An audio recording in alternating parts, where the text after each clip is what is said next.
말씀 히브리서 11장 4절에서 7절의 말씀입니다.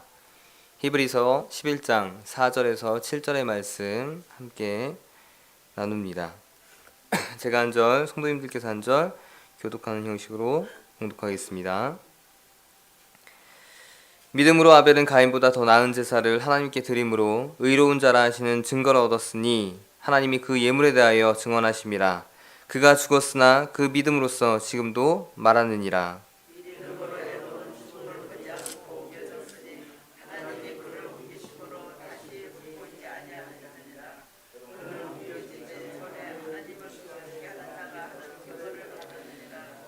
믿음이 없이는 하나님을 기쁘시게 하지 못하나니 하나님께 나아가는 자는 반드시 그가 계신 것과 또한 그가 자기를 찾는 자들에게 상 주시는 이심을 믿어야 할지니라.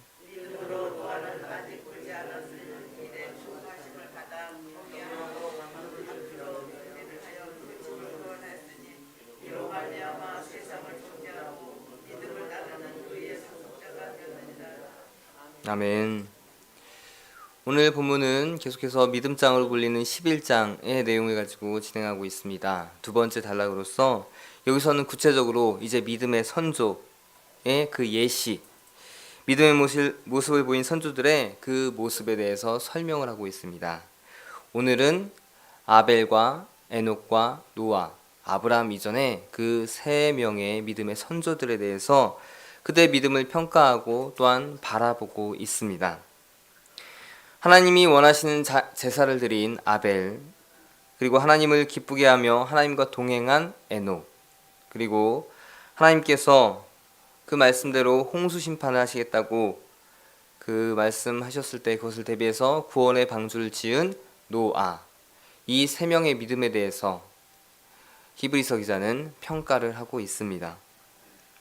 이들의 믿음에 대해서 좀 더 구체적으로 살펴보자면 아벨, 그는 가인보다 더 나은 제사를 드린 사람으로서 그렇게 소개되어지고 있습니다. 우리가 생각하기에 가인과 아벨 둘 다 제사를 드렸으니까 크게 문제가 될 것이 없다라고 우리는 생각을 하겠지만, 그러면서 하나님께서 평가하신 받고 안 받고의 그 차이, 과연 그것이 무엇 때문일까? 우리는 그 궁금함을 가지고 있습니다. 히브리서 기자는 그것에 대해서 믿음이라는 큰 차이가 있음을 설명을 하고 있습니다. 하나님께서는 믿음으로 제사를 드린 아벨의 제사는 받으셨고 믿음 없이 드린 가인의 제사는 받지 않으셨습니다. 가인과 아벨은 둘 다 죄악 속에서 잉태되었고 또한 부정한 상태에서 태어났습니다. 다 부모 아담과 하와의 그 죄 때문이었습니다. 그러한 상태에서 아벨은 하나님을 향한 진실함이 있었습니다.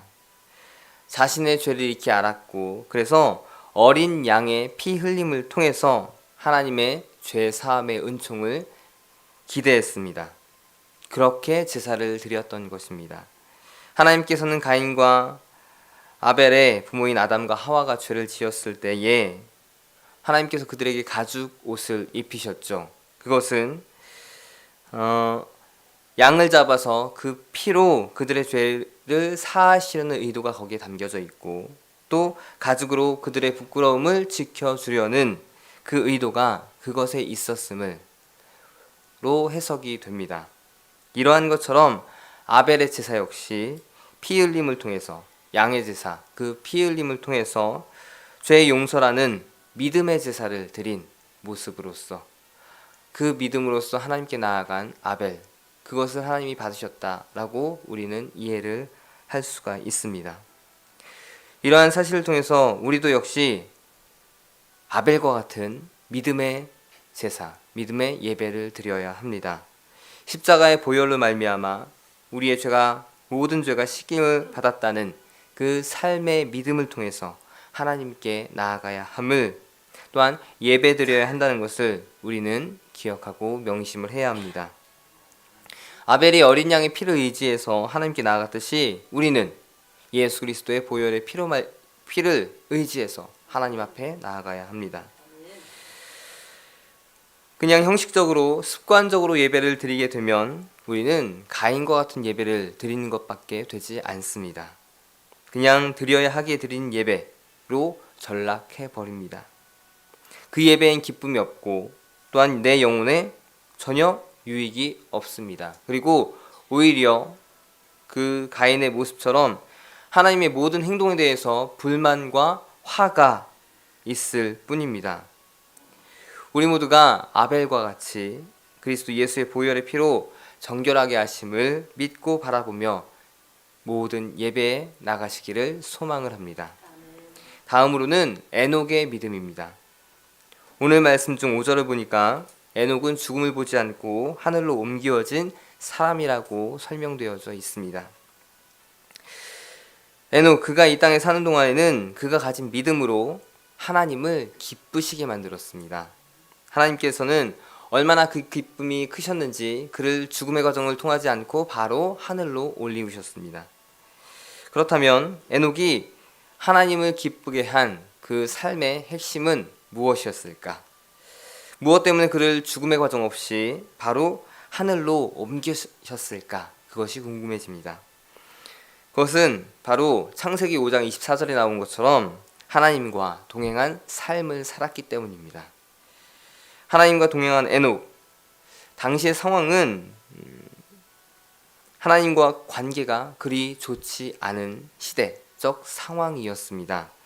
창세기 3장에 보면 아담과 하와가 죄를 저지르고 이제 그 에덴 동산에서 쫓겨나게 되는 모습이 그려져 있고 4장에 보면 그의 자녀 가인과 아벨의 사건이 나옵니다. 가인이 아벨을 시기해서 그 동생을 죽인 죄의 사건이 나옵니다. 그리고 5장에 보면 아담과 하와의 이제 계보가 그 자손들의 모습이 나오게 되고 6장에 들어서면서 이제 사람의 죄악으로 후회하시고 또한 근심하시는 하나님의 모습이 설명되어지고 있습니다. 또한 그것 때문에 하나님께서는 홍수로 이제 세상을 심판하시겠다라고 하는 노아를 통해서 심판하시겠다라고 하는 그 그림이 그려지고 있는 것을 볼 수가 있습니다.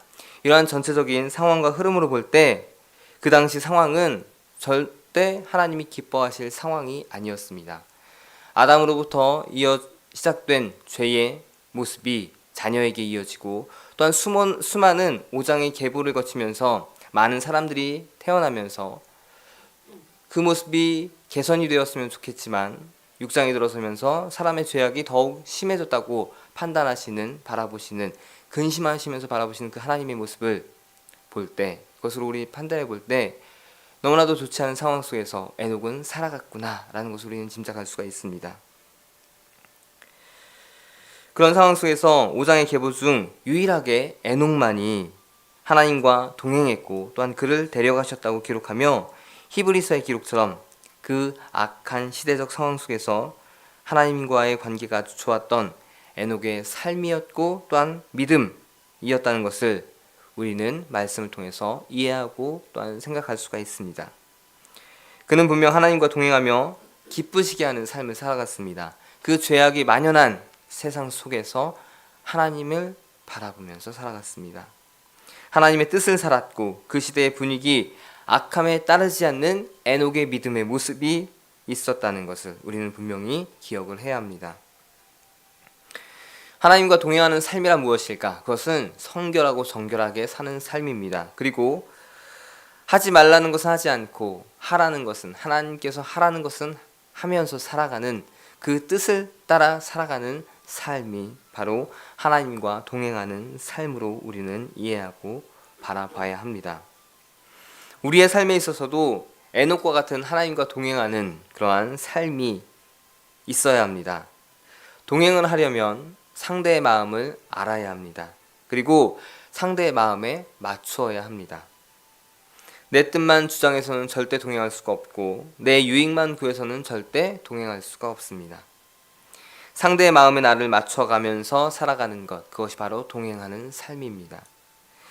우리가 내 뜻만 고집하고 믿고 생활한다면 절대 우리는 하나님과 동행하면서 살아갈 수가 없습니다.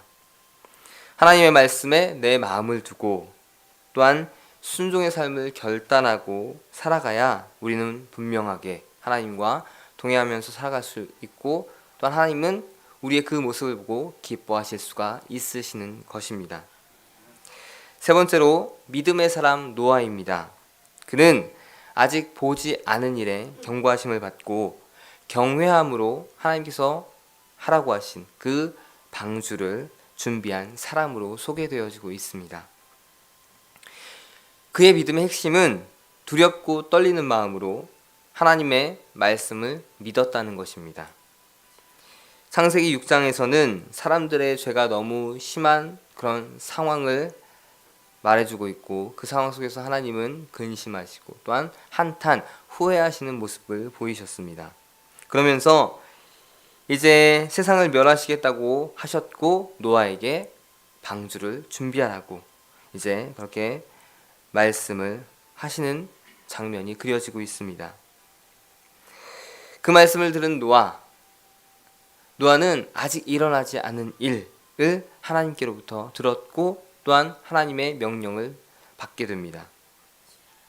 너무나도 말도 안 되는 하나님의 그 요구에 노아는 믿음으로 다 그대로 행하게 되는 모습을 보입니다. 그에게 있어서 있었던 마음은 무엇이냐면은 경외함입니다. 두렵고 떨리는 마음으로 하나님의 말씀을 받은 그 마음입니다.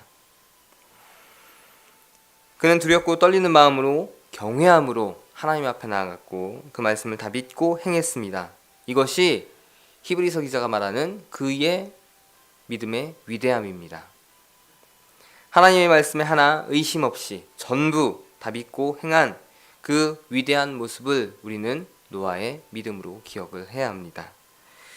그렇다면 우리도 역시 하나님의 약속의 말씀을 두렵고 떨리는 마음으로 받아들이고 또한 순종을 해야 합니다.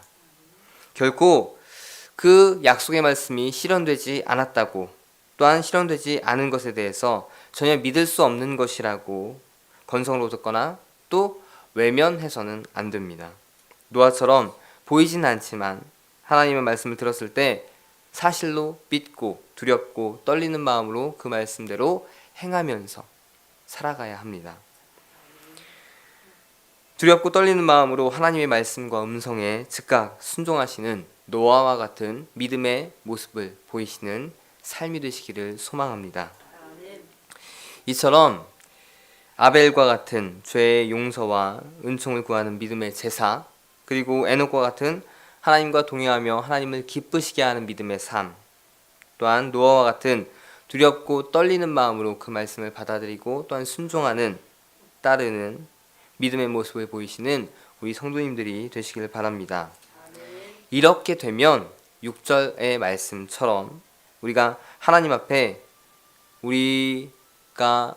앞에서 하나님을 기쁘시게 하는 자로 살아갈 수가 있고, 또 결국에는 그 기쁘게 한 기쁨의 상을 우리는 받게 될 것입니다. 이것이 오늘 히브리서 기자가 전하고 있는 아벨과 에녹과 노아의 믿음의 모습입니다. 오늘 하루를 살아가시면서 그리스도 예수의 피로 구원하신 하나님의 그 은혜에 감사하며 삶의 예배를 드리시는 우리 성도님들이 되시기를 바랍니다. 그리고 하나님과 동행하며 하나님을 기쁘시게 하는 믿음의 삶을 살아가시는 오늘 하루의 모습이 되시기를 바랍니다. 또한 하나님의 들리는 모든 음성에 두렵고 떨리는 마음으로 경외하며 그 말씀을 믿고 의지하며 순종하는 삶의 모습을 보이시기를 바랍니다. 그 기뻐하실 하나님을 만드시며 오늘 하루도 승리의 삶을 살아가시기를 바랍니다.